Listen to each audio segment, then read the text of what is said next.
Shalom, praise the Lord. Praise the Lord. It is great joy for me to come here in your midst. உங்கள் மத்தியில் நான் வருவதற்கு எனக்கு எவ்வளோ பெரிய ஒரு சந்தோஷமாக இருக்கிறது.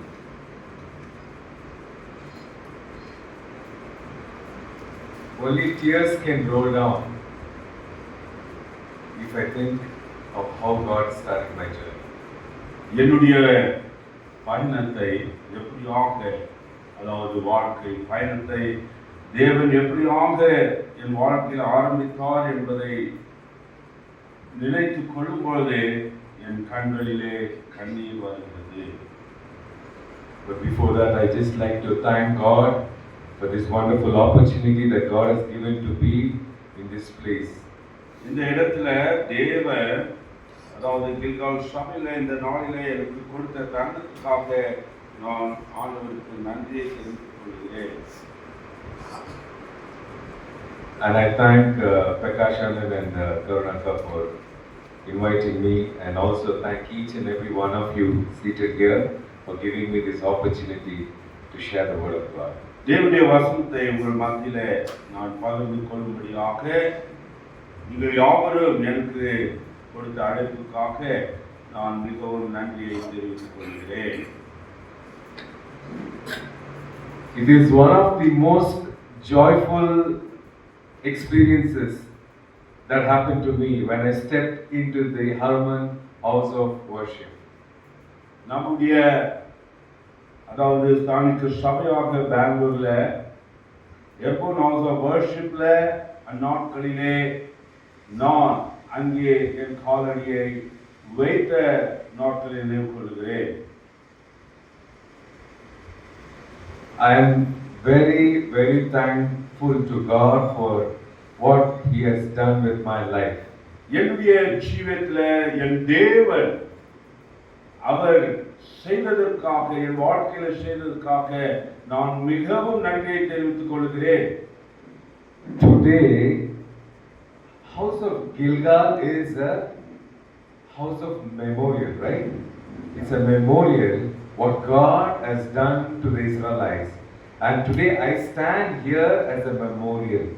இந்த கில்கால் நம்முடைய சபையானது அந்த பெயர் எதன் மீது ஆதாரமாகப்படுகிறது என்றால், ஆண்டவர் இஸ்ரவேல் ஜனங்களுடைய நிந்தையெல்லாம் புரட்டி போட்ட அந்த காரியத்தை என்னாலும் நினைவு கொள்ளும்படியாக, என்னுடைய வாழ்க்கையிலும் கூட தேவன் செய்ததை நினைவு கொள்ளும்படியாக இந்த காலை வேளையிலே கில்காலிலே கொண்டு வந்திருக்கிறார்.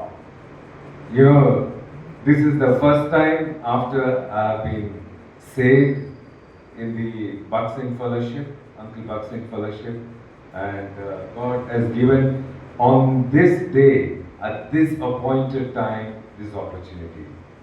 நான் நம்முடைய பாக்ஸிங் ஃபெலோஷிப்ல ரட்சிக்கப்பட்டு இன்றைக்கு உங்கள் மத்தியில இந்த நாளிலே அவர் குறிப்பிட்ட இந்த நாளிலே உங்கள் மத்தியிலே நான் நிற்கும்படியாக அவர் உதவி செய்திருக்கிறார். I believe that, you know, when I'm very expressive, I speak in English more often because that's how it has been. I would like to even share in Telugu also, more in Telugu also. You adjust with me because I mix Telugu and English. Is that okay? See, when I started my journey, na journey start chesinapudu, we are from a very traditional Orthodox Hindu family. நான் என்னுடைய வாழ்க்கை பயணத்தை ஆரம்பிக்கும் போது பார்க்கும்போது என்னுடைய குடும்பமானது மிகவும், அதாவது இந்து சம்பிரதாயத்தில் மதத்தில் மிகவும் தீவிரமாக பக்திக்குரியவர்களாக இருந்தோம். See, when I mean, అది చూసినప్పుడు ఎలా ఉంటుందంటే, how ఇలాగ దేవుడు ఎలా చేయగలరు అన్న ఒక క్వశ్చన్ మార్క్ ఉంటుంది అన్నమాట. அதை நான் பார்க்கும்போது இப்படியும் தேவன் என் வாழ்க்கையில செய்வாரா என்ற ஒரு கேள்விக்குறி எனக்குள்ள இருக்கிறது. చాలా చిన్న వయసులోని, like one of you all here, teenagers here, you know, 8th standard or sometime then I started. ఆ వయసులో స్టార్ట్ చేశాను నా జర్నీ. என்னுடைய பயணத்தை நான் 8ஆம் வகுப்பிலே உங்களைப் போல சிலரைப் போல இருக்கும்போது நான் இந்த பயணத்தை ஆரம்பித்தேன். See, when a journey starts, I said I am a memorial. நான் உங்களுக்கு நினைவுச்சின்னமாக இருக்கிறேன் என்று சொன்னேன் அல்லவா? என்னுடைய யாத்திரையை நான் ஆரம்பித்த பொழுது, Today I am not here accidentally. நான் ஏதோ தற்காலிகமாக நான் இங்கு இல்லை. తప్పకుండా దేవుడు గొప్ప కార్యాలు మన జీవితంలో చేయడానికి ఈరోజు వచ్చారు. இந்த நாளிலே நிச்சயமாக நம் ஒவ்வொருடைய ஜீவியத்துல தேவன் ஏதோ ஒரு காரியத்தை செய்யும்படியாக நம்மை கொண்டு வந்திருக்கிறார். I have been praying for you all for a long time. அநேக நாட்களாக உங்களுக்காக நான் ஜெபித்துக் கொண்டிருந்தேன். And I believe this is what the Lord has in his mind and in his heart and in his pulse for this Gilgal house of worship. இந்த கில்கால் சபைக்காக தேவன் இந்த நாளிலே அவருடைய இருதயத்திலும் அவருடைய எண்ணத்திலும் அவருடைய எல்லா விதமான தேவத்திலும் வைத்திருக்கிறது. The Lord is telling some of you are in the crossroads. தேவன் இந்த நாளிலே இப்படியாக சில அந்த வீதியின் நடுவுல அவர்கள் இருக்கிறதை நான் பார்க்கிறேன்.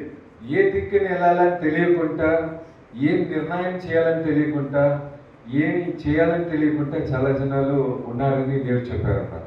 இந்த காலை வேளையில அநேக எந்த திசையிலே நான் செல்ல வேண்டும், எந்த திசையை நோக்கி போய் கொண்டிருக்கிறேன், எந்த திசையிலே இருக்கிறேன் என்பதை தெரியப்படுத்தும்படியாக தேவன் எனக்கு அந்த பாரத்தை கொடுத்திருக்கிறார். ముఖ్యంగా ఏం చెప్పారంటే హీలింగ్ కోసం చెప్పారు, ఇన్నర్ హీలింగ్. அதாவது முக்கியமாக அதாவது நம்முடைய உள்ளான அந்த சுகத்துக்காக தேவன் சொல்லுகிறார். ఇన్నర్ హీలింగ్ జరగాలి అందుకే ఈ రోజు ఆయన మన మధ్యలో వచ్చారు.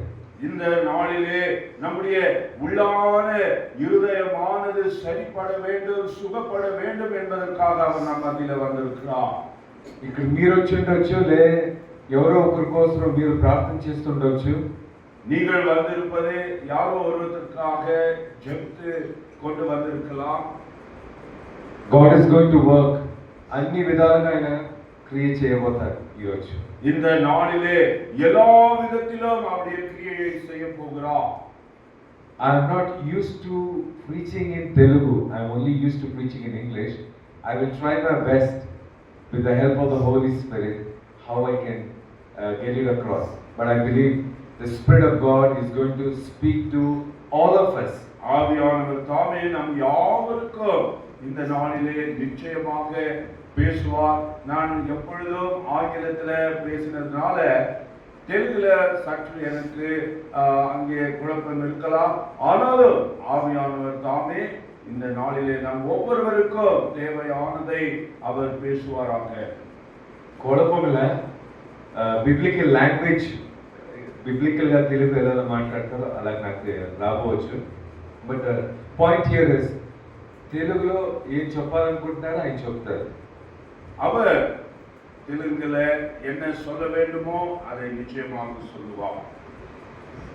ఒక మనిషి జర్నీలోని when a person starts the journey with the Lord, what can happen to a man such as that is my story.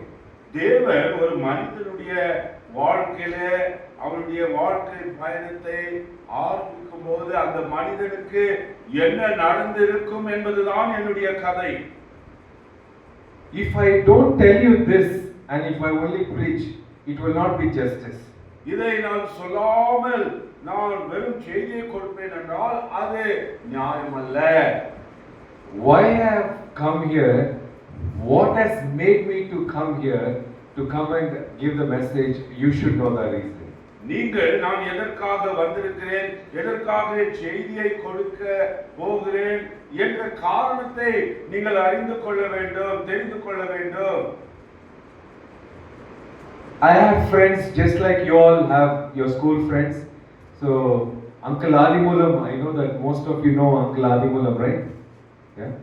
Uncle Adimulam's son Joshua David was my classmate.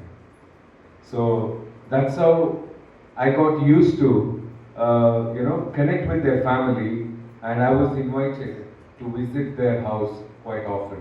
என்னுடைய பிரதர் இன் லா அந்த ட்வின்ல, அதாவது இரட்டை சகோதரர்ல Joshua David, நான் சகோதரன் ராஜ்நாயகமுடைய கிளாஸ்மேட்டாக அந்நாட்களிலே இருந்தார். So that's how I was invited, and I was introduced to Herman House of Worship. Joshua David சகோதரனை Herman house of வர்ஷிப்புக்கு அவர் அழைத்திருந்தார். When I started, I didn't know anything. When they called Mark, Matthew, I used to look back. I used to think some names, somebody's calling some names. I didn't know, they were gospels.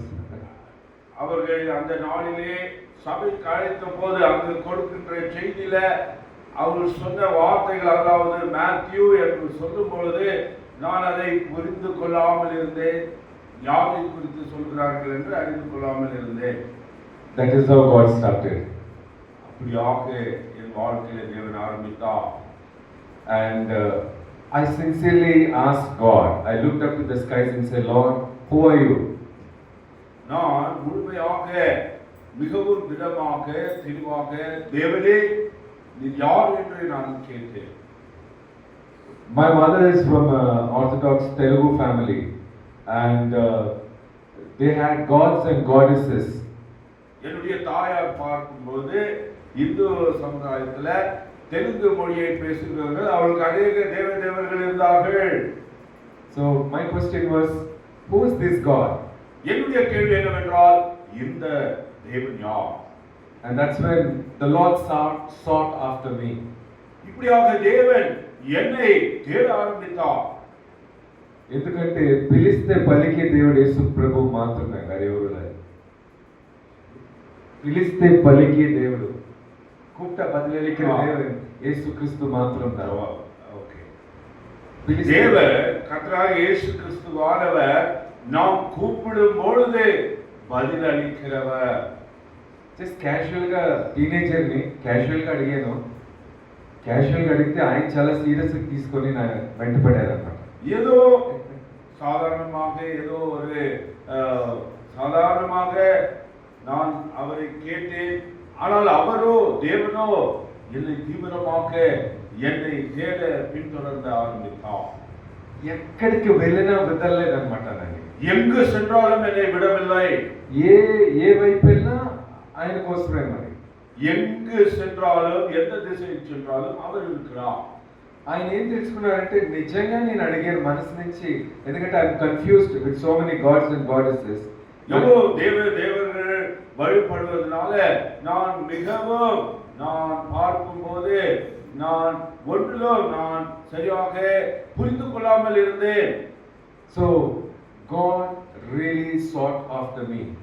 தேவன் உண்மையாக என்னை தேட ஆரம்பித்தார். I did not come to Christ because I needed a miracle. ஏதோ எனக்கு ஒரு அற்புதம் நடக்க வேண்டும் என்று நான் இயேசு கிறிஸ்துவை வரவில்லை. You know what turned me to Lord Jesus? எது என்னை கர்த்தராகிய இயேசுவிடத்தில் அது என்னை திருப்பினது? It is the love of the Lord for my life. என்னுடைய ஜீவியத்துக்கு தேவனுடைய அன்பானது என்னை திருப்பினது. I can tell you one thing to all the young people here. இங்க இருக்கிற வாலிப பிள்ளைகளுக்கு நான் சொல்ல கூட, there is no one who can love better than Lord Jesus. கர்த்தராகிய இயேசு கிறிஸ்துவை போல யாரும் நம்மை அன்பு கூற முடிந்ததும் இல்லை. Even for married people, your wife does not have that 100% that she can give, or your husband does not have that 100% that he can give. திருமணமானவர்கள் இன்று பார்க்கும்போது 100% கணவன் மனைவியோ அந்த அன்பை செலுத்துவார்கள் என்று சொல்ல முடியாது. Because they do not have the ability to give that. Only Lord Jesus has the ability to give us that kind of love. அப்பேற்பட்ட அன்பை கர்த்தராகிய இயேசு கிறிஸ்து தான் கொடுக்க தகுதியாக இருந்தார், நாம் அல்ல. So today the Lord is telling, come to the end of such kind of expectations. அப்பேற்பட்ட எதிர்பார்ப்பதோடு இந்த காலை வேளையில் நீங்கள் வாருங்கள் என்று தேவன் சொல்லுகிறார். You know, the Lord is telling like this very funnily, అంతే ఇంకేం లేదు, జరిగేది జరుగుతుంది, అయ్యేది అవుతుంది అన్నట్టు ఎన్నో జనాలు మనం చెప్తున్నారు. The Lord is telling, అలాగా అనుకుంటే మరి అలాగే జరుగుతుందని చెప్తున్నారు. இங்கே தேவன் ஏதோ என் வாழ்க்கையில நடக்கிறது என்று எண்ணிக்கொண்டு நீ அவனிடத்துல வருவாயானால், ஆனால் தேவன் அதற்கு மாறாக நீ நினைக்கிறது அப்படியே நடக்கும் என்று அவர் உன்னை பின்தொடர்கிறார். ఆయన వల్ల అసాధ్యమైన కార్యాలు ఏమీ లేదు. அவரால் கூடாத காரியம் ஒன்றுமில்லை. In Psalm 147 the word of God says that he is a terrible God. சங்கீதம் 147ல நாம் பார்க்கிறோம், அவர் மிகவும் பயங்கரமான தேவன். Is there anything too difficult for God? ஏதாகிலும் நம்முடைய தேவனுக்கு பார்க்கும்போது அது கடுமையாக இருக்கிறதா? I know this ministry is founded on apostles' doctrine from Acts chapter 2 verse 42 to 47. There is a way God used to perform extraordinary things. நம்முடைய தேவன் நம்முடைய சபையில் பார்க்கும்போது அப்போஸ்தலர் 2:42 பிரகாரமாக ஆதாரமாக வைத்து ஆரம்பித்ததுல தேவன் ஏதோ ஒரு நோக்கத்தை அதுல அவர் வைத்திருக்கிறார். When Uncle Baksing, he was an engineering student in Canada in 1929. That's when he had an encounter with Lord Jesus Christ. நம்முடைய காலம் சென்ற பக்சிங்கள் ஐயா அவர்களை பார்க்கும்போது 1929ல கனடாவிலே இன்ஜினியராக படித்துக் கொண்டிருக்கும் போது தேவன் அவரை சந்தித்தார். Uncle Baksing was a very ordinary but in a very extraordinary way God has used him. As a result of that, these are the babies that are born out of the spiritual journey that he started. அவர் ஆரம்பிக்கும் போது ஒரு சாதாரண மனிதனாக அவர் ஆரம்பித்தார். ஆனால் தேவன் அவருடைய உண்மையை பார்த்து, அதாவது அவர் ஐயா பக்சிங் ஐயாவுடைய வாழ்க்கையில ஒரு பெரிய, அதாவது அவருடைய ஊழியக்காரனாக அவர் செய்தார். In Europe, in Western world, in Pakistan, even in India, extraordinary work God has done through his life. பல தேசங்களில வினுமாய் அவர் ஆரம்பித்த அந்த பாகிஸ்தான்ல அவர் பிறந்து வளர்ந்ததெல்லாம் பாகிஸ்தான், அந்த பாகிஸ்தானிலும் கூட அநேகரை தேவனுக்காக அவர் சம்பாதித்தார். Today God is calling us back to that place. இன்றைக்கு தேவன் அப்பேற்பட்ட நாட்களுக்காக நம்மை அழைக்கிறார் பிரியமானவர்களே. So what is the mission and the vision of this Gilgal house? இந்த கில்கால் சபையின், அதாவது பார்க்கும்போது மிஷன் என்ன, இந்த சபையின் பொருள் என்ன? ఈ స్థలానికి ఏదో మనం మేలు చేయడానికి వచ్చామని రారాదు. అయితే మన ముఖాంతరంగా దేవుడు ఏమి అద్భుత కార్యాలు చేయబోతారని ఆలోచించి రావాలి. இந்த கில்கால் சபையில நாம் என்ன மேலாண்மையை செய்கிறோம் என்று வருவதல்ல, நம் மூலியமாக தேவன் எந்த மேலான காரியத்தை செய்கிறார் என்பதை தான் நாம் பார்க்க வேண்டும்.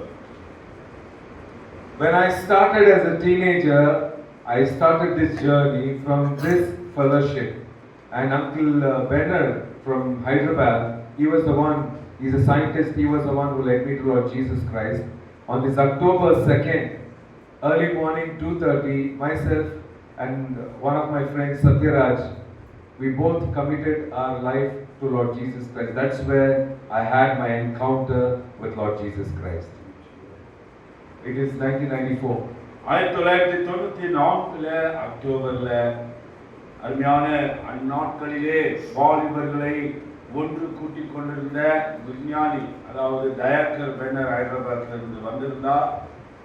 அவர் மூலமாக அருமையான சகோதரர், அதாவது ராஜ் நாயகோ, என்னுடைய மகனுடைய சொந்தக்காரர் டாக்டர் சத்யராஜ் இருவருமாய் கர்த்தராகிய இயேசு கிறிஸ்துவை சொந்த இரட்சகராக ஏற்றுக்கொண்டார்கள்.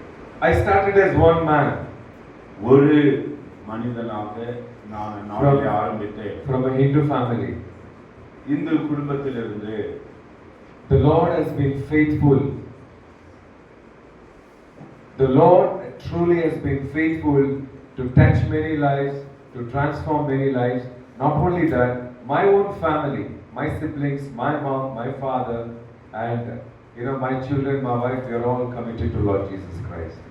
என்னுடைய குடும்பத்தாரையோ என்னுடைய மனைவி பிள்ளைகளையோ இன்னுமாய் என்னுடைய இனத்தார் மாத்திரமல்ல அநேகரை தேவன் தாமே அவர் அதாவது தொட ஆரம்பித்தார். அப்பேற்பட்ட ஆத்மாக்களை சம்பாதிக்க தேவன் எனக்கு அந்த பாக்கியத்தை கொடுத்தார்.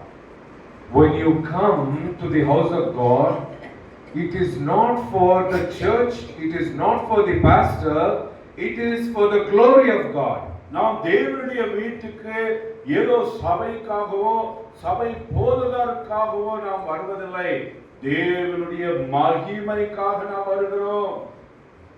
Today, write it down in your diaries, because ఈ రోజు నుంచి కొత్త కార్యాలు, గొప్ప కార్యాలు, అద్భుతమైన విధంగా దేవుడు నడపబోతారు. இந்த நாளிலிருந்து இன்றைக்கு தேவன் ஒரு புதிய காரியத்தையோ பெரிய காரியங்களோ நம் மத்தியில அவர் நடத்த ஆரம்பித்திருக்கிறார். ఏదో గిఫ్ట్ కూపన్స్ ఇచ్చినట్టు నేను చెప్పే వాక్యాన్ని తీసుకొని పోయడం కాదు.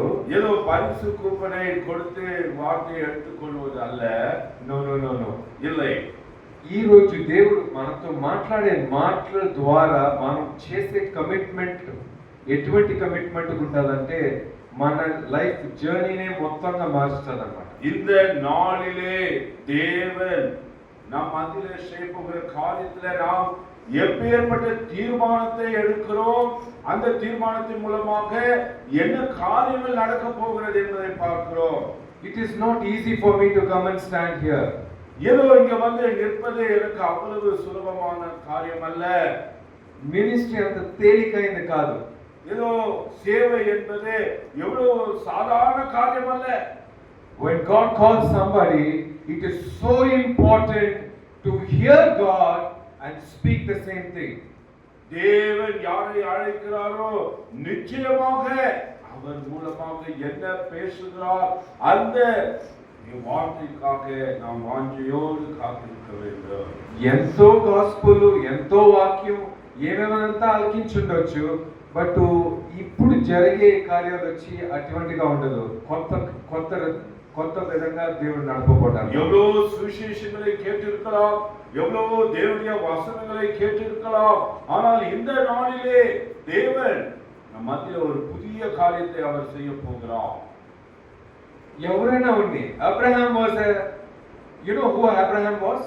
யாரா இருந்தாலும் கூட என்ன உங்களுக்கு ஆபிரகாம் யார் என்று தெரியுமா? Idol maker. அவர் விக்கிரகத்தை அவர் செய்கிறவராக இருந்தார். சிம்பிள் ஃபெலோ, சாதாரண மனிதர். mighty man of faith.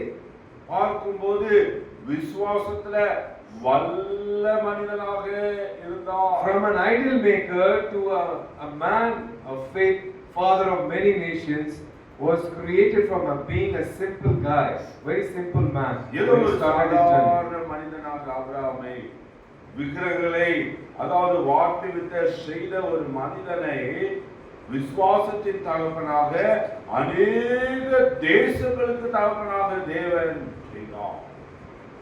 ఈ రోజు మీ ముందు ఒక ఛాలెంజ్ పెడుతున్నాను.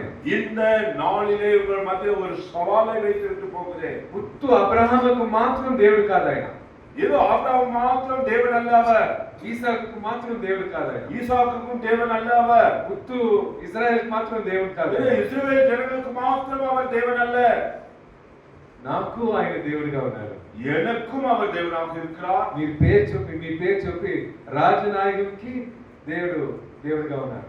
ஒவ்வொருவரும் நம்முடைய பெயர்களை சொல்லி நம்முடைய தேவனாக அவர் இருக்கிறார். You say your name and say he is my God. உங்களுடைய பெயரை சொல்லி அவர் என்னுடைய தேவன் என்று இப்படியாக பிரகாஷ் என்னுடைய பெயர் என்னுடைய அவர் தேவனாக இருக்கிறார். Whenever I used to say God of Abraham, Isaac and Jacob, God of Rajanayagam, I will always say that எப்பொழுதும் நான் ஆபிரகாமின் தேவன், ஈசாக்கின் தேவன், யாக்கோபின் தேவன் என்று சொல்லும்போது அதோடு கூட రాజురాజుடைய దేవుని என்று சொல்லுவேன்.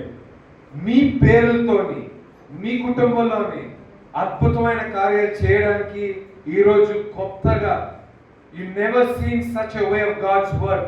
That is how God is going to turn things around in your life. உன்னுடைய ஜீவிதத்திலே இந்த நாளிலே புதிய வண்ணமாக புதிய அதிசயங்களை அற்புதங்களை அவர் செய்ய வந்திருக்கிறார். Because God has remembered you. ஏனென்றால் தேவன் உங்களை நினைத்திருக்கிறார். Yes, today He has remembered each one of us. இந்த நாளிலே நாம் ஒவ்வொருவரையும் அவர் நினைத்திருக்கிறார். Not to go back as you have come. எப்படியாக நீங்கள் வெறுமையாய் வந்தீர்களோ வெறுமையாய் போவதற்கல்ல, தப்பకుండా நிச்சயமாக 100% God is going to do something extraordinary. 100% இந்த நாளிலே தேவன் இது ஒரு வித்தியாசமான காரியத்தை செய்ய போகிறார். Do you believe it? அதை நீ விசுவாசிக்கிறாயா? Do you believe it? விசுவாசிக்கிறாயா? You will see the glory of God. நீ விசுவாசிப்பாயானால் தேவனுடைய மகிமையை காண்பாய். Surely it will happen. நிச்சயமாக அது நடக்கும். And you will be surprised. நீ ஆச்சரியப்படுவாய். It is the change of mind. உன் எண்ணங்கள் மாறும். You need to allow yourself to recommit and rededicate your life this afternoon before the presence of God, this morning before the presence of இந்த God. காலை வேளையிலே அவருடைய சமூகத்திலே நீ உன்னை புதியவனமாக அவருடைய சமூகத்திலே அவருக்கு முன்பாக நீ அர்ப்பணிக்க வேண்டும். Every time we partake of the Holy Communion, we need to introspect our lives and then resurrender our lives before God. நமக்கு தெரியும் அல்லவா, இந்த மேஜையில பங்கேற்கும் போது நம்மை நாமே நிதானித்து அறிந்து சோதித்து அறிந்து தேவனிடத்திலே தகுதியாய் இதிலே பங்கேற்க வேண்டும் என்று. Today இந்த நாளிலே there is something very distinctive, very powerful God is doing already. தேவன் இந்த நாளிலே மிகவும் வல்லமையாக அவர் ஏதோ ஒன்று செய்வதற்காக ஆரம்பித்திருக்கிறார். It is not going to be normal. சாதாரணமானது அல்ல. This is between you and the Lord. உனக்கும் தேவனுக்குமாய் மத்தியத்தில் இருக்கிற காரியம். The Lord is telling, தேவன் இப்படியாக சொல்கிறார், your family is divided within yourself. உனக்குள்ள உன்னுடைய குடும்பமானது பிரிக்கப்படும். No, I'm saying your family is already divided within your family. There is division. உன்னுடைய குடும்பத்திலிருந்தே உன்னுடைய குடும்பத்தில அந்த உங்க குடும்பத்திலேயே ஆல்ரெடி பிரிவினம் உண்டாயிருக்கிறது. சோ அத தவிர்க்க கர்த்தர் புதிய காரியங்களை செய்ய போறார். அந்த பிரிவினையை எடுத்து போட்டு தேவன் ஒரு புதிய காரியத்தை செய்ய போகிறார். ఇప్పుడు మనలో మనమే డివైడెడ్ గా ఉంటే అద్భుతమైన కార్యాలు ఏమి జరగవు. நம்மிலே நாம் பிரிந்தவர்களாக நாம் இருப்போமானால் எப்படி அற்புத காரியம் நடக்கும்? நடக்காது. ఈ రోజు తప్పకుండా మనం సమర్పించాలి. இந்த நாளிலே நாம் உண்மையாக நம்மை அர்ப்பணிக்க வேண்டும். పెద్ద ఏదో ఈగోయిస్టిక్ గా అహంకారంతోని మన అలాగంతా ఉంటే కుటుంబం ఆశీర్వాద దేవుని దీవెనలు పొందడానికి అసాధ్యంగా ఉంటుంది. பெருமையோடு நாம் இருப்போமானால் அது முடியாத காரியம். குடும்பத்தில் మనం తగ్గించుకున్నప్పుడు సమర్పించినప్పుడు ఆయన చిత్తానికి ఒప్పించినప్పుడు అద్భుతమైన కార్యాలు ఆయన చేస్తాడు. நம்மை நாமே தாழ்த்தி நம்மை ஒப்பு கொடுக்கும் போது அவருடைய சித்தத்துக்கு நம்மை ஒப்பு கொடுக்கும்போது அவர் காரியங்களை செய்ய அவர் வாஞ்சியாக இருக்கிறார். From the book of Exodus chapter 2 verses 24 and 25. யாத்ராகமம் 2ஆம் அதிகாரம் 24 25 வசனங்கள். யாத்ராகமம் 2ஆம் அதிகாரம் 24 25 வசனங்கள். தேவன் அவர்கள் பெருமூச்சை கேட்டு தாம் ஆபிரகாமோடும் ஈசாக்கோடும் யாக்கோபோடு செய்த உடன்படிக்கையை நினைவு கூர்ந்தார். தேவன் இஸ்ரவேல் புத்திரரை கண்ணோக்கினார். தேவன் அவர்களை நினைத்தருளினார். Hallelujah. Hallelujah. When I say hallelujah, I want you to say praise the Lord. Praise the Lord. Because both are same, right? When you say hallelujah, it is praise the Lord. Hallelujah means a sacrifice of praise unto Yahweh God. That's what hallelujah means. So, are you getting this, what the Lord is telling right now? இந்த வசனத்திலிருந்து தேவன் என்ன சொல்கிறார் என்று தெரியுமா? Telugu Bible నుంచి ఎవరైనా read చేయగలరా ప్లీజ్? చదవండి తెలుగులో 2వ అధ్యాయము 24-25 నిర్మగకాండం కదా. Exodus chapter 2 verse 24 and 25. దేవుడు వారి మూడుగా అబ్రహాము ఇస్సాకు యాకోబులతో తాను చేసిన నిబంధన జ్ఞాపకం చేసుకున్నాను. 24 కాబట్టి దేవుడు వారి మూలముగా అబ్రహాము ఇస్సాకు యాకోబులతో తాను చేసిన నిబంధన జ్ఞాపకం చేసుకున్నాను. 25 కూడా చదువుమా. దేవుడు ఇశ్రాయేలుగా ఏమి చూచెను, దేవుడు వారి యందు రక్షణించెను. In English I will read. God heard their groanings and God remembered his covenant with Abraham, with Isaac and with Jacob. And God looked upon the children of Israel and God had respect. God had concern about them. தேவன் அவர்கள் பெருமூச்சை கேட்டு தாம் ஆபிரகாமோடு ஈசாக்கோடு யாக்கோபோடும் செய்த உடன்படிக்கையை நினைவு கூர்ந்தார். தேவன் இஸ்ரவேல் புத்திரரை கண்ணோக்கினார். தேவன் அவர்களை நினைத்தருளினார். When ఇక్కడ God remembered అని చెప్పే వాక్యానికి హీబ్రూలో ఏమంటే జకార్. தேவன் நினைத்தருளினார் என்ற వార్తకి హెబ్రీ భాషలో జకార్ అంటే రిమెంబరింగ్.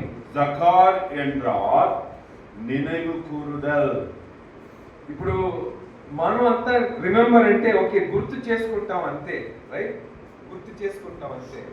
நாம் அதை அதாவது நினைவு கூறுதல் என்றால் அதை நாம் புரிந்து கொள்ளுகிறோம். బట్ వెన్ దేవుడు గుర్తు చేసుకున్నారంటే గుర్తు చేసుకున్నది మాత్రం కాదు, ఆ గుర్తు చేసుకొని చేయవలసిన కార్యాలు ఆయన చేయబోతాడన్నమాట. அதை புரிந்து கொள்வது மாத்திரமல்ல, அவர் எதை செய்ய அதாவது சொல்லியிருக்கிறாரோ அதை நிச்சயமாக அவர் செய்வார். அவர் ஏன் ஞாபகப்படுத்திக்கிறார் அப்படின்னா ஒரு காரியத்தை செய்யறதுக்காக. He is not just thinking గుర్తొచ్చింది ఓకే నాకు వీళ్ళు గుర్తొచ్చారని చెప్పి ఆ గుర్తు అలాగే ఉండిపోవడం కాదు. ఆ గుర్తు వచ్చేది if God has remembered you అంటే ఏదో ఒక కార్యాన్ని చేయడానికి సిద్ధపడుతున్నారు ఆయన అని అర్థం అన్నమాట. உன்னை அவர் நினைவு கூறுகிறார் என்றால் ஏதோ ஒரு காரியத்தை செய்ய அவர் ஆயத்தமாகிறார். ఈ పొద్దు కూడా అదే దేవుడు మీతో చెప్తున్నారు. இந்த நாளிலும் கூட தேவன் அதை தான் சொல்கிறார். God is getting ready to do something in our lives. நம்முடைய ஜீவிதத்திலே தேவன் எதையோ ஒன்றை செய்யும்படியாக ஆயத்தமாகிக் கொண்டிருக்கிறார். Are you ready for that? அதற்கு நீ ஆயத்தமாக இருக்கிறாயா? When you look at the background, நாம் நம்முடைய பூர்வீகத்தை பார்க்கும்போது what is the memory when the Israelites were crying with pain? They just, பெருமூச்சு. அவர்கள் பெருமூச்சிட்டு அவர்கள் அங்கே பார்க்கும்போது எவ்வளவு பாடுகளை அனுபவிக்கிறார்கள். See, the word of God is telling, దేవుడి వచనం சொல்லுகிறது just a sigh. తెలుగులో ఏం చెప్పాలని తెలియదు. అంటాం కదా, పెరుమూచి అయ్యో విడినాர்கள் అంటాం కదా, దాన్ని ఏమంటారు తెలుగులో? పెద్ద ఊపిరి. ఈ పెద్ద ఊపిరి ఎత్తిన ఇశ్రాయేల్ జనాల్ని చూసి వీళ్ళని డెలివర్ చేయాలని ఆయన కార్యాలు సిద్ధపరిచారట. இந்த பெருமூச்சையிடுகிற இஸ்ரவேல் ஜனங்களை பார்த்து அவர்களை விடுவிக்கும்படியாக அவர் செய்கையை ஆரம்பித்தார். వీళ్ళు ఇలాగా ఏడడానికి వీళ్ళని విడిపించడానికి ఒక దేవ సేవకుడిని ఏర్పాటు చేశారన్నమాట దేవుడు. தேவன் இவர்களை விடுவிக்கும்படியாக இவர்கள் மத்தியில ஒரு நாயகனை அவர் நிர்மித்தார். ఆయన్ని సాధారణంగా క్రియేట్ చేయలేదు ఆయన. ஏதோ சாதாரணமாக அவனை நியமிக்கவில்லை. God sent him through trials and challenges and prepared him to be a servant of God.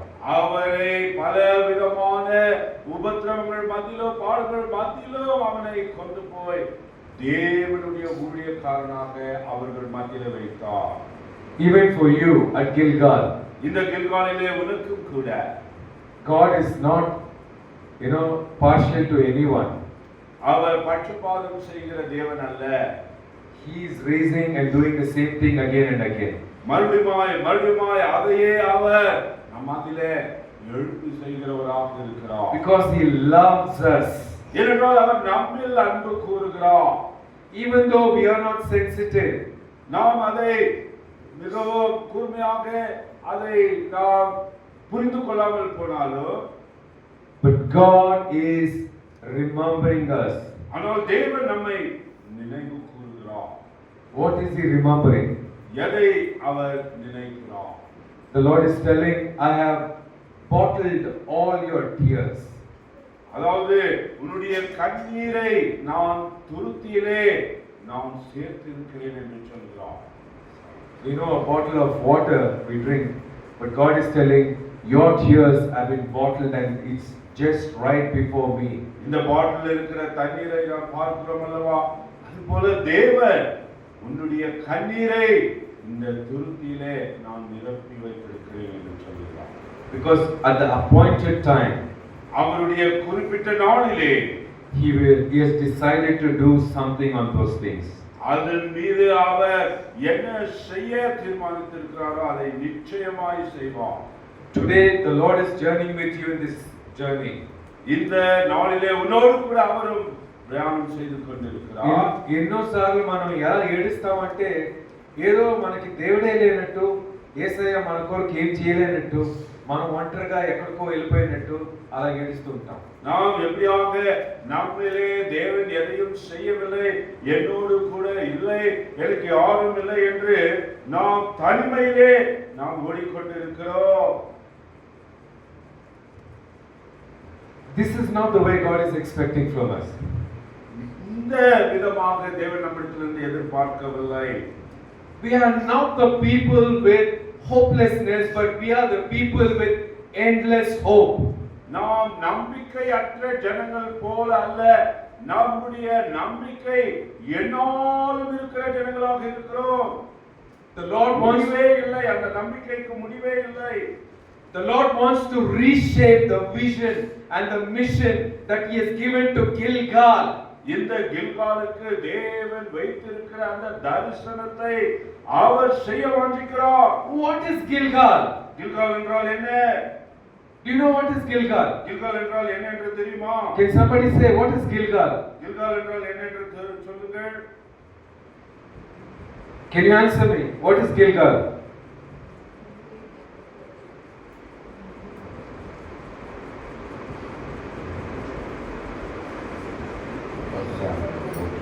It is a place. Can we read 1 Samuel 14? 1 Samuel 14ஆம் அதிகாரத்தை பாருங்க.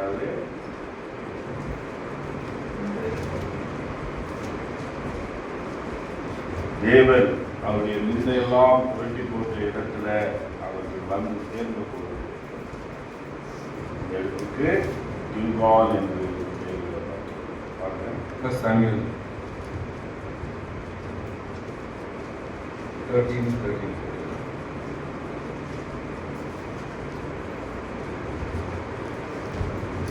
I want you all to understand, Gilgal was a place of memorial for Israelites இஸ்ரவேல் ஜனங்களுக்கு இந்த கில்காலானது ஒரு ஞாபக குறியாக இருந்தது.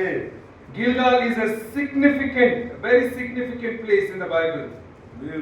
இந்த வேதாகமத்துல மிகவும் அது ஞாபக குறியான ஒரு இடமாக இருக்கிறது. Why? Because it is a place where to remember what God did in the lives of Israelites. இஸ்ரவேல் ஜனங்களுடைய வாழ்க்கையில தேவன் எதை செய்தார் என்பதை நினைவு கூறும்படியாக இந்த கில்கால் நமக்கு வைக்கப்பட்டிருக்கிறது. What God has done so miraculously. There is a way God delivered them from bondage. God journeyed them through this place, and when they came to River Jordan, the Lord brought them into that place. எப்படியாக தேவன் இஸ்ரவேல் ஜனங்களை அடிமை தனத்திலிருந்து வெளியே கொண்டு வந்து யோர்தானை கடந்து அவர்கள் ஒன்று கூடுமான அந்த இடம்தான் அந்த Gilgal. It is a promised land. அது வாக்குத்தத்தம் பண்ணப்பட்ட தேசமாக இருக்கிறது. It is a place where God wants to take each one of us crossing over. நம்முடைய தேவன் நம் ஒவ்வொருவரையும் இந்த தேசத்துக்கு நம்மை கொண்டு போக வாஞ்சிக்கிறார். These 12 stones was a reminder for these people to understand how beautifully the Lord led their journeys out of bondage. அந்த 12 கற்களும் எப்படியாக அடிமை தனத்திலிருந்து இஸ்ரவேல் ஜனங்களை தேவன் மீட்டெடுத்து அவர்களை நடத்தினார் என்பதை நினைவு கூறும்படியாக வைக்கப்பட்டது. The stones at Gilgal would remind the Israelites and their descendants of the power of God, how He dried up River Jordan so they could walk through it. எப்படியாக அவர்கள் மத்தியிலே அவர்கள் காணும்படியாக யோர்தான் வறண்ட நிலத்திலே அவர்கள் கடந்து செல்லும்படியாக தேவன் செய்த அதிசயத்தை அவர்கள் எல்லாரும் நினைவு கூறும்படியாக நினைவு சின்னமாக இந்த 12 கற்களை அங்கே வைக்கப்பட்டது. And how God made a road in the midst of the Red Sea. அது மாத்திரமல்ல, செங்கடலிலே எப்படியாக அவர்கள் கடந்து செல்லும்படியாக தேவன் ஒரு சாலையை அங்கு ஆயத்தப்படுத்தினார். Gilgal was a place of consecration and change. அங்கே கில்கால் பார்க்கும்போது அது நமக்கு அங்கே மாறுபாடு வருகிற ஒரு காரியமாக இருக்கிறது. That was the place where the Israelites were circumcised.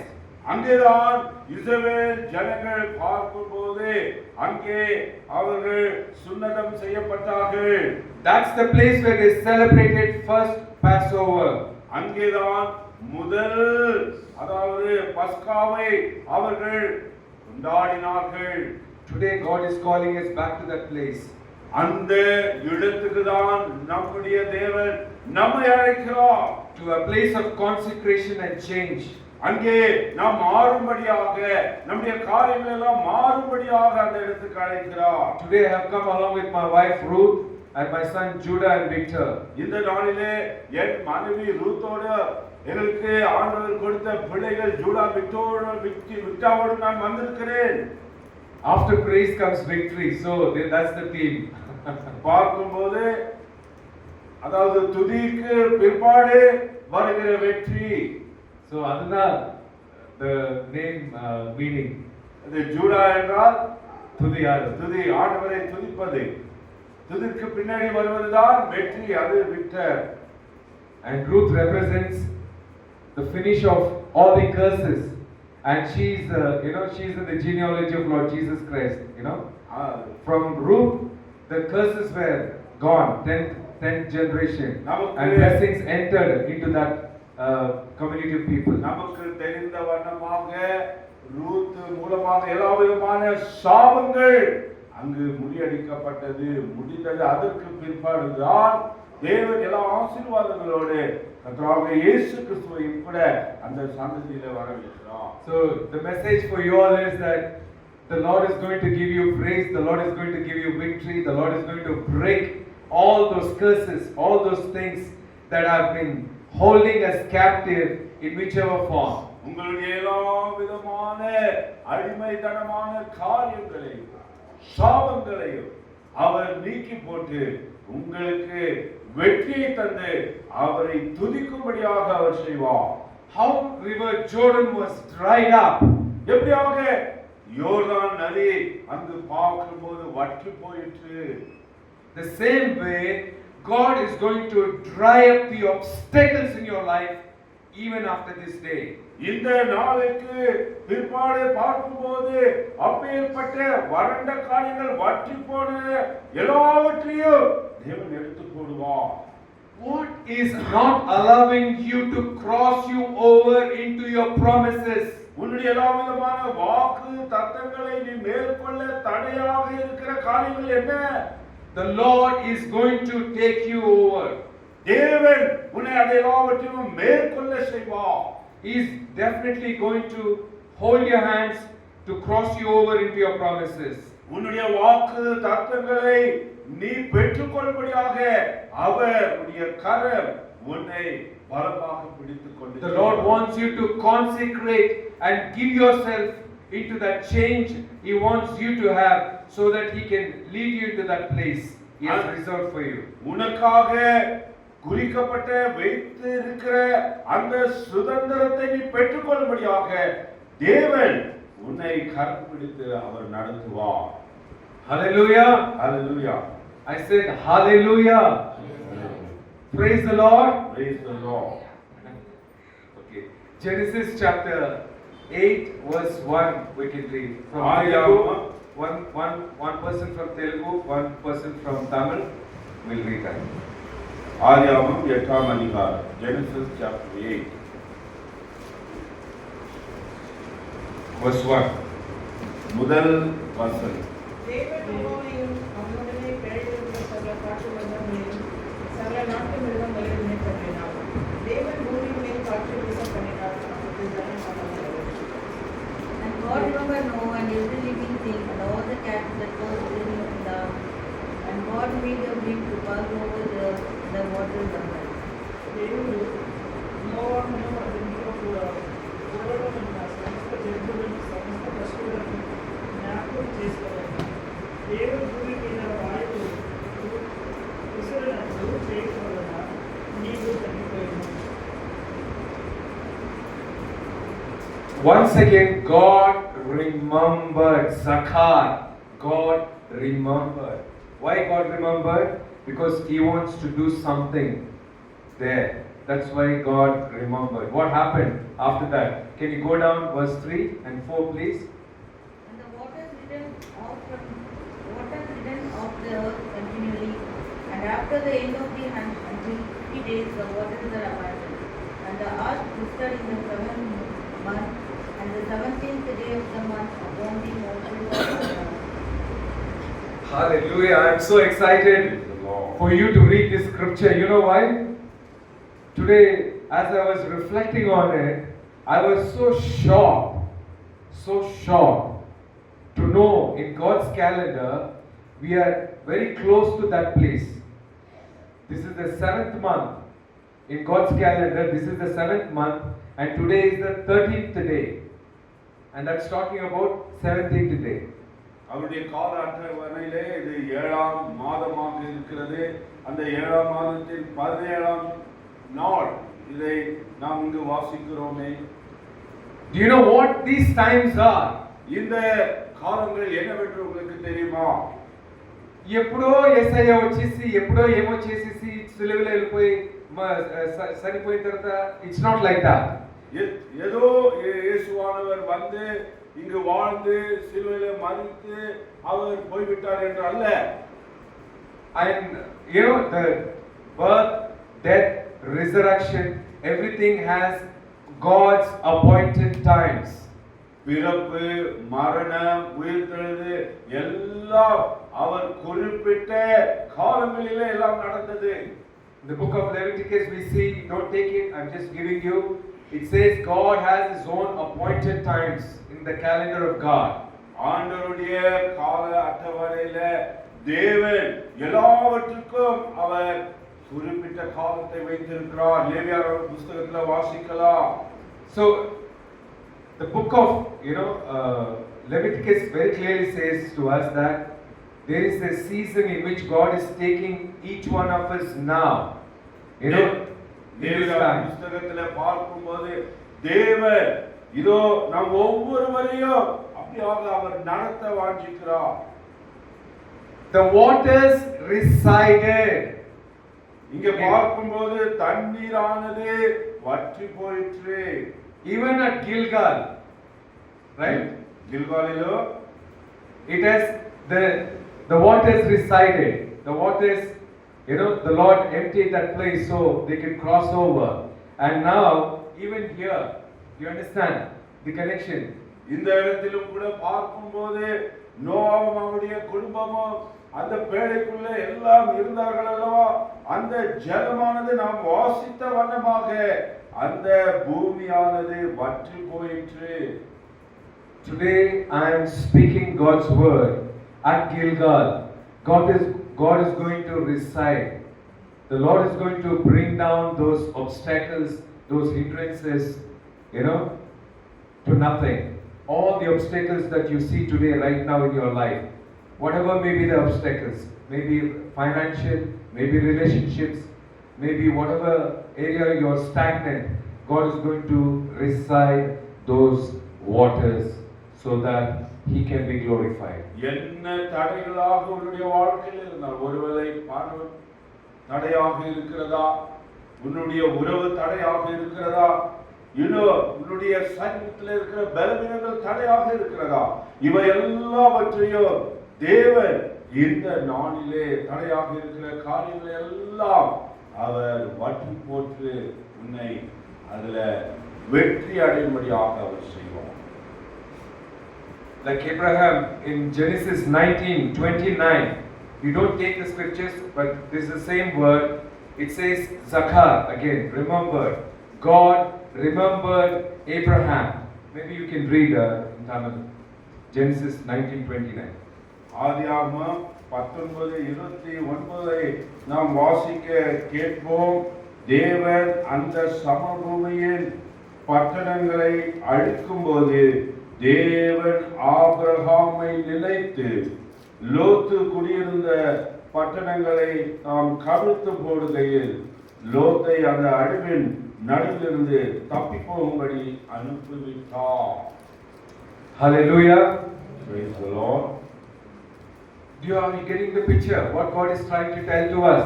இந்த பாகத்திலிருந்து தேவன் நமக்கு எதை சொல்ல அவர் வாஞ்சிக்கிறார் என்று தெரியுமா?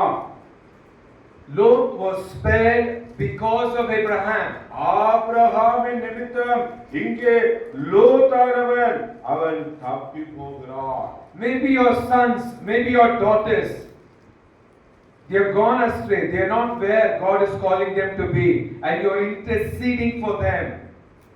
God is going to remember those tears today in His presence. எனக்கு அன்பானவர்களே, இந்த நாளிலே எப்படியாக நாம் வாசித்த இந்த பாகத்திலிருந்து நம்முடைய அதாவது பிள்ளைகள் அப்படி தப்பி போகும்போது உன் கண்ணீரை தேவன் அவர் பார்த்து இந்த காரியத்தை அதாவது எப்படியாக அந்த அழிவில் இருந்து இங்கே லோத்தை எப்படியாக தப்பி வைக்கிறாரோ அப்படியாக அவர் தப்பி வைப்பார்.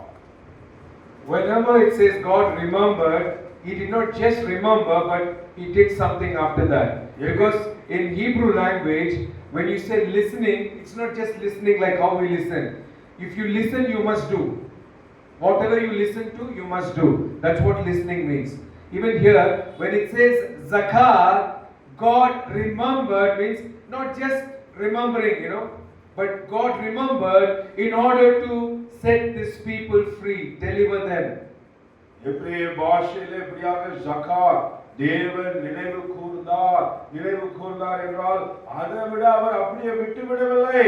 அவர்கள் மத்தியில நினைவு கூறுவது மாத்திரமல்ல, அவர்களுக்காக அவர் கிரியை செய்கிறவராக இருக்கிறார்.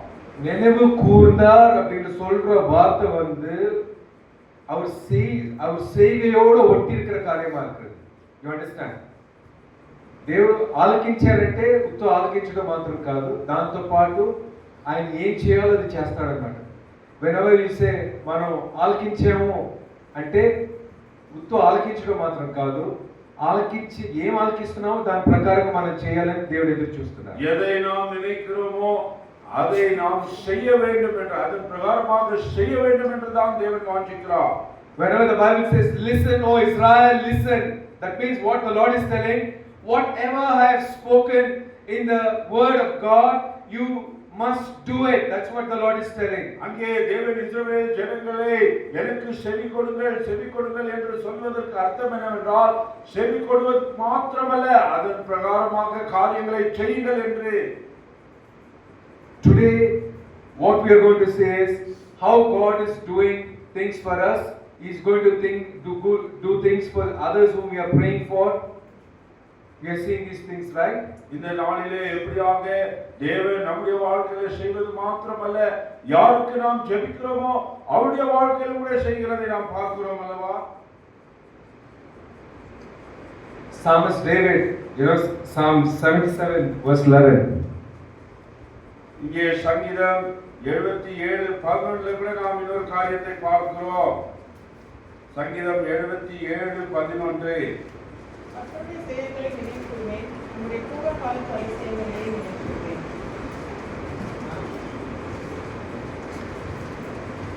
So the Lord is telling, here we see, இந்த இடத்துல பார்க்கிறோம் கர்த்தருடைய செய்கைகளை நினைவு கூறுவேன், உம்முடைய பூர்வ காலத்து அதிசயங்களை நினைவு கூறுவேன். so what is the Lord wanting from us? நம்மிடத்துல தேவன் எதை எதிர்பார்க்கிறார்? What is God expecting from us? நம்மிடத்துல எதை எதிர்பார்க்கிறார்? When God remembers, He does something, right? அவர் நினைவு கூறும்போது அது காரியத்தை செய்கிறார் அல்லவா? The psalmist is telling, what is he telling? Can you read in Telugu also, please? சங்கீதக்காரன் என்ன சொல்கிறான் என்று தெலுங்கில் கூட வாசியுங்கள். యెహోవా చేసిన కార్యములను పూర్వము జరిగించుట నీ ఆశ్చర్యకార్యములు నేను నీ మనసుకు తెచ్చుకొనును. ఇప్పుడు ఆసాఫ్ గారు చెప్పిన కార్యం ఏమంటే, దేవుడు మనని గుర్తు చేసుకొని ఆయన ఏం చేస్తున్నారో వి అండర్స్టాండ్ దట్, రైట్? ఎప్పుడంతా గుర్తు చేసుకున్నారో ఏమంతా చేశారో మనకు తెలుసు. అయితే మనం ఆయన చేసే కార్యాలని గుర్తు చేసుకొని ఏం చేయాలని ఈరోజు అడుగుతున్నారు ఆయన క్వశ్చన్. இந்த நாளிலே நாம் இந்த வாசித்த வண்ணமாக சங்கீதக்காரன் எழுதியிருக்கிற வண்ணமாக கர்த்தருடைய செய்கைகளை நினைவு கூறுவேன், அவருடைய பூர்வ காலத்து அதிசயங்களை நினைவு கூறுகிறேன். அவர் சொல்லுகிறது போல நம்முடைய வாழ்க்கையிலும் கூட நாம் நினைவு கூறுவது மாத்திரமல்ல, பூர்வ காலத்து அதிசயங்களையும் கூட நினைவு கூற வேண்டும்.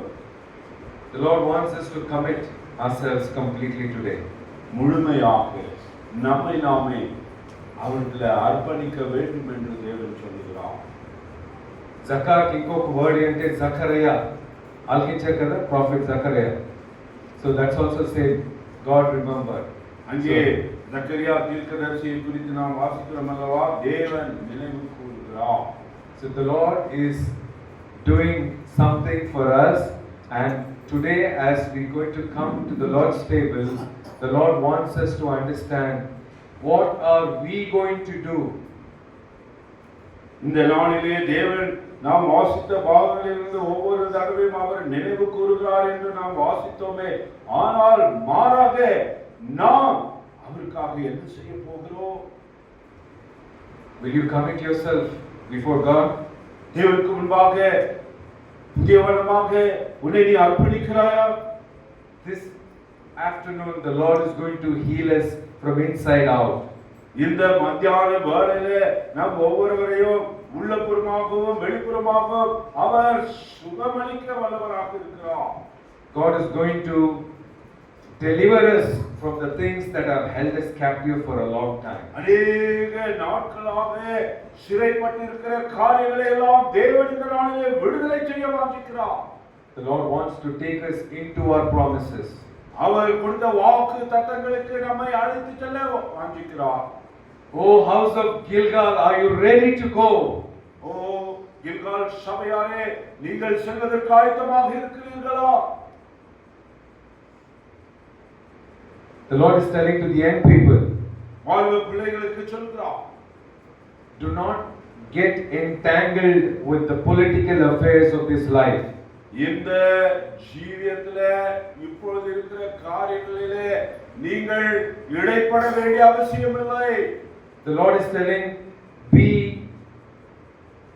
attentive to all that is happening. எல்லா நடக்கிற காரியங்களுக்கு எச்சரிக்கையாக இருங்கள். Because these are the appointed times of God. ஏனென்றால் இவெல்லாம் குறிப்பிட்ட காலமாக தேவனுக்கு இருக்கிறது. Much destruction is taking place. அங்கே பார்க்கும்போது अनेक அழிவுகள் அங்கே தோன்றும். This is the month of Tishri and today is the 13th day of the 7th month in God's calendar. தேவனுடைய கால அட்டவணையில இது பார்க்கும்போது 7ஆம் மாதத்தின் 13ஆம் நாளாக இருக்கிறது. Tomorrow is going to be the time where they are going to celebrate in Israel the Feast of Tabernacles. அங்கே பார்க்கும்போது உடன்படிக்கையின் கொண்டாட்டத்தை அங்கே இஸ்ரவேல் நாட்டில் அவர்கள் கொண்டாட போகிறார்கள். கூடார பண்டிகை. கூடார பண்டிகை. So what is it representing? It is representing that God who led Israelites 40 years in the tents is also able to lead us through the wilderness journey that we are into. இந்த கூடாரவாசிகளாக 40 வருடங்களாக தேவன் எப்படி அவர்களை நடத்தினார்களோ அதே வண்ணமாக தேவன் நம்மையும் கூட நடத்த இந்த நாளிலே நம் மத்தியிலே அவர் வந்திருக்கிறார். Young people, dedicate your lives, commit your lives. வாலிப பிள்ளைகளே, உங்களுடைய வாழ்க்கையை தேவனுக்காக அர்ப்பணியுங்கள். Don't think there is still time when such and such thing happens, it will happen. No, there is no time. இன்னும் நேரம் இருக்கிறது. அந்த நேரம் வரும்போது பார்த்துக் கொள்ளலாம். அது வருகின்ற காலத்தில் வரும் என்று நினைத்துக் கொள்ளாதே. There are premature deaths. Many of them died in COVID. There is no age factor right now. இந்த வேளையில அநேகர் திடீரென்றெல்லாம் மரித்து போய் கொண்டிருக்கிறார்கள். மரிப்பதற்கு வயது வேண்டும் என்ற அவசியம் அல்ல. So today is that day. அது இன்றே அந்த நாள். Today is that day. இதுவே அனுக்கிரக நாள். Acceptable year of the Lord. Acceptable day of the Lord. இங்கே கர்த்தராகிய இயேசு கிறிஸ்துவுடைய அந்த பயத்துக்குள்ள வாழ்படியாக நீ ஏற்றுக்கொள்வாயாக. The way God changed my life, என்னுடைய வாழ்க்கையை தேவன் எப்படியாக மாற்றினாரோ God will change your life too. உன்னுடைய வாழ்க்கையும் கூட அவர் மாற்றுவார். I don't know how to thank God for the goodness that He has shown to me. என்னுடைய வாழ்க்கையில அவர் செய்த காண்பித்த நன்மைகளுக்கு நான் எப்படியாக நன்றி செலுத்த வேண்டும் என்று தெரியவில்லை. The Lord not only kept me here, He took me out of the country, and in many countries, many nationalities, I could share the gospel of Lord Jesus Christ. ஆண்டவராகிய இயேசு கிறிஸ்துவின் சுவிசேஷத்தை தேவன் நம்முடைய நாட்டில் மாத்திரமல்ல अनेक நாடுகளுக்கு என்னை கொண்டு போய் அதை அறிவிக்கும்படியாக செய்தார். The same God, அதே தேவன் what He did to Abraham, ஆபிரகாமுக்கு என்ன செய்தாரோ what He did to me, எனக்கு என்ன செய்தாரோ He is able to do it even to you. உனக்கும் கூட அவர் செய்ய வல்லவராக இருக்கிறார். By His grace, I planted many churches.